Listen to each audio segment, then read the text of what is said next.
Olá a todos, bem-vindos ao artigo recomendado do mês da Revista Portuguesa de Cardiologia e estamos já na edição de maio de 2019. Bem-vindos, nós hoje vamos discutir um dos principais temas, se calhar um dos grandes temas da área da cardiologia e se calhar um daqueles que tem suscitado nos últimos anos, eu diria, uma maior discussão e até se calhar às vezes discussões nem sempre científicas entre os prós, os defensores e aqueles que estão contra, que é a questão de saber se a ablação da fibrilação auricular se vai alterar o prognóstico da doença, mais concretamente o risco de vir a ter eventos cardiovasculares.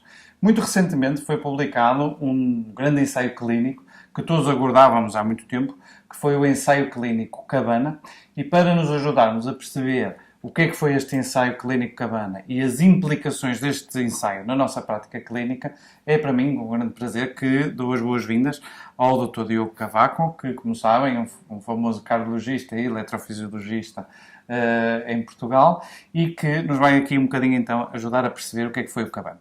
Então, Diogo, bem-vindo aqui ao artigo recomendado do mês. E eu se calhar começaria aqui um bocadinho por o princípio, não é? Para explicar às pessoas lá em casa o que é que foi exatamente este estudo Cabana, qual é que era o principal objetivo e, já agora, quais foram os principais resultados que vimos neste estudo Cabana.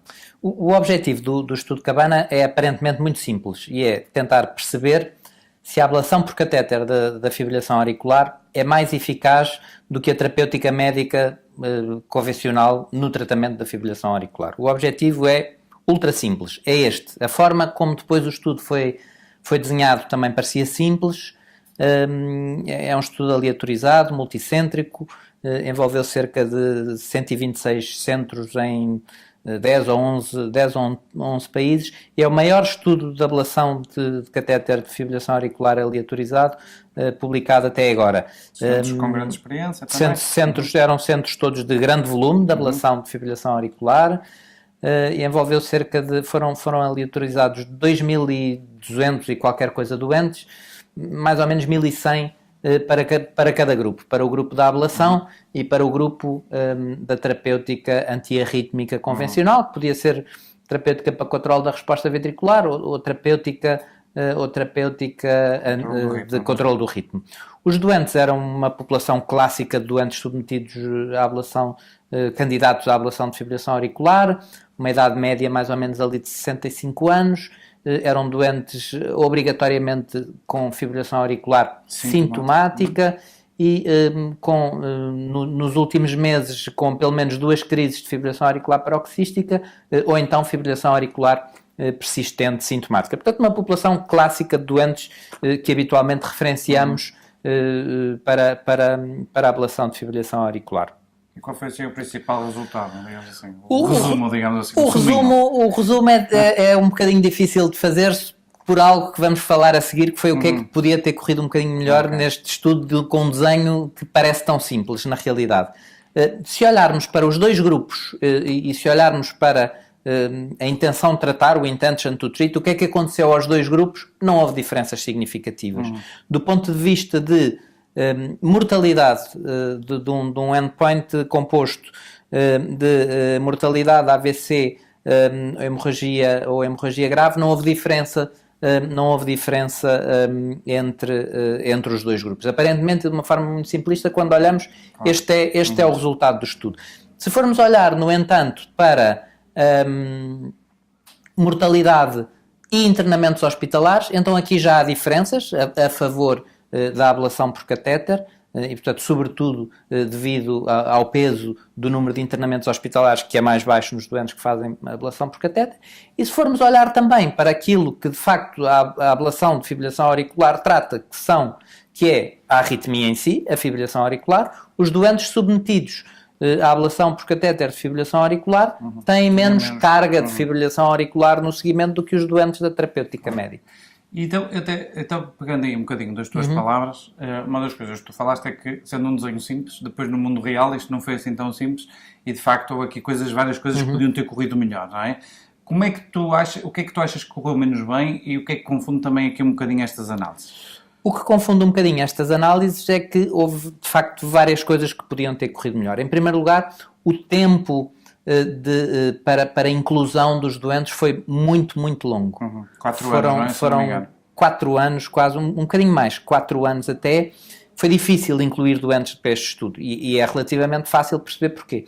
Estes doentes são doentes que em qualquer centro de elevado volume seriam candidatos à ablação de fibrilação auricular e, portanto, nestes centros é difícil propor-lhes terapêutica médica. Ou esta foi uma das questões.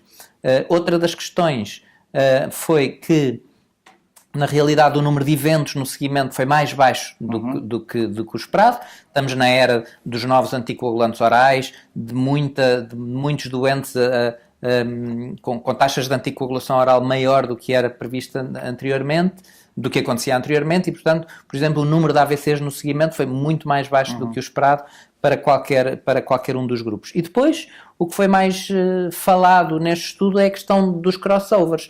Se nós olhamos de facto para os dois grupos aparentemente simples e nós queremos que o doente faça ou ablação de fibrilação auricular ou terapêutica médica, na verdade o que aconteceu é que no grupo da terapêutica médica 25% dos doentes mais tarde acabaram por fazer ablação de fibrilação auricular, e isso confunde um pouco a avaliação dos resultados no seguimento, e também no grupo da ablação de fibrilação auricular, após a aleatorização e por motivos vários, cerca de 10% não chegaram a fazer ablação de fibrilação auricular.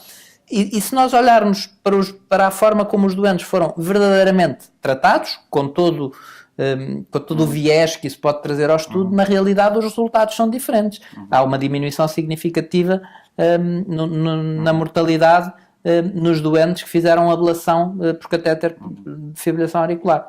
Na minha opinião, este estudo acaba por estes vários problemas, não responder à pergunta inicial e esta questão continua sem resposta. Uma questão que foi também respondida neste estudo, e foram publicados 2 estudos Cabana, no mesmo número do JAMA, foi publicado um estudo de avaliação de qualidade de vida, é que a qualidade de vida dos doentes submetidos à ablação por catéter de fibrilação auricular é francamente melhor do que a qualidade de vida dos doentes da terapêutica médica. E outra coisa muito, muito importante neste estudo tem a ver com o facto de ser um estudo feito em doentes de volume grande de ablação de fibrilação auricular, é que a segurança da fibrilação auricular é grande. A taxa de complicações foi muito baixa, 0,8% de tamponamentos, não houve fístulas, e portanto isso é também muito, dá uma segurança grande quando referenciamos um doente para a ablação de fibrilação auricular, é que de facto atualmente em centros de grande volume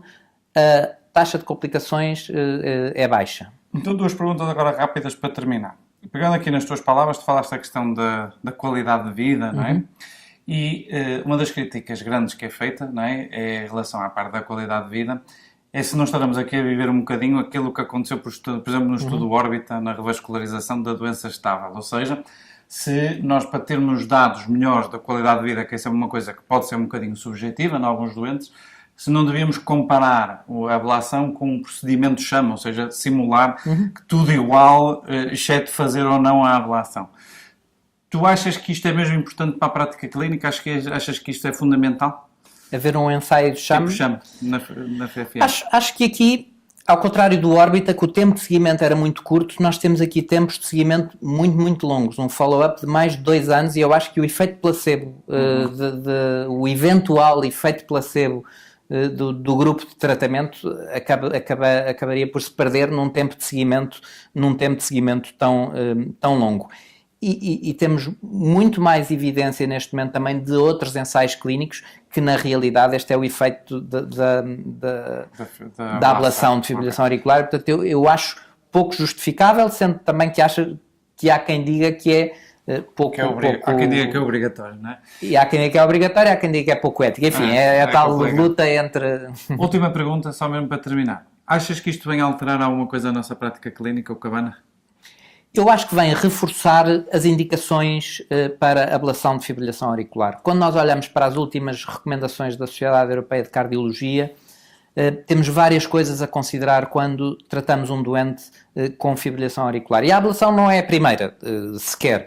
Temos modificação de estilos de vida, tratamento da apneia do sono, tratamento da hipertensão arterial. Temos à cabeça, e é a primeira coisa em que eu penso quando vejo um doente com fibrilação auricular, a indicação para a anticoagulação oral. E depois de tudo isso, o Cabana vai-nos reforçar que em doentes que se mantêm sintomáticos depois de terapêutica, nós podemos mudar, de facto, podemos com segurança indicá-los para um tratamento que tem uma taxa, num centro de alto volume, tem uma taxa de complicações baixa e que eventualmente poderá de alguma forma, não está completamente esclarecido, mas nos doentes que foram verdadeiramente tratados, que pode de facto melhorar o prognóstico da doença. Muito bem. Diogo, obrigado por teres vindo, obrigado por nos ajudares aqui a clarificar o estudo Cabana e, portanto, fica aqui o desafio para irem ler deste estudo, as várias subanálises que o Diogo também aqui falou, porque acho que é um estudo daqueles que vale a pena ler, porque há, de facto, uma grande discussão e muitos pontos, de facto, a debater para a prática clínica. Obrigado a todos e continuem, então, a seguir o artigo recomendado do mês